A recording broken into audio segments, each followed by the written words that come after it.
Timor-Leste condena ataque russo Irão, by Emirado Árabe Unido no Qatar, nomos considera Estados Unidos da América no Israel, viola Carta Nações Unidas no lei internacional.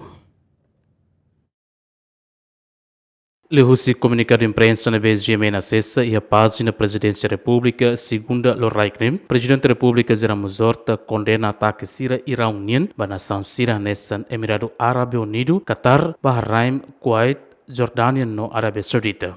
Regime iraniano ba nação Hirakne também foi Sira no território no espaço aéreo ba operação militar Sira sobre Irão, mas que não é ação iraniana foi perigo para vida civil e a nação sirane. Além de nação sirane a tudo ona siranian e a compromisso a buscar solução pacífica Sira e a região, inclui líderes forças Sira onde busca solução estado ruanian ba Israel no Palestina no acordo funo Rússia no Ucrânia. Ramos hortamos russo para Estados Unidos da América no Israel atu ia restrição no acordo campanha militar sobre Irão, também ataque sobre nação IDNB la os armado nuclear no assassinato ba líder espiritual iraniano ne viola ho claro Carta Nações Unidas no lei internacional no nela e argumento claro ba autodefesa no mos lei evidência Roma com a ameaça iminente sobre Síria. Timor-Leste reconhece que o povo inocente iraniano aguenta uma década para operação NIN, o regime teocrático não sofre uma Rússia sanção Síria nebe mak impõe ba nação.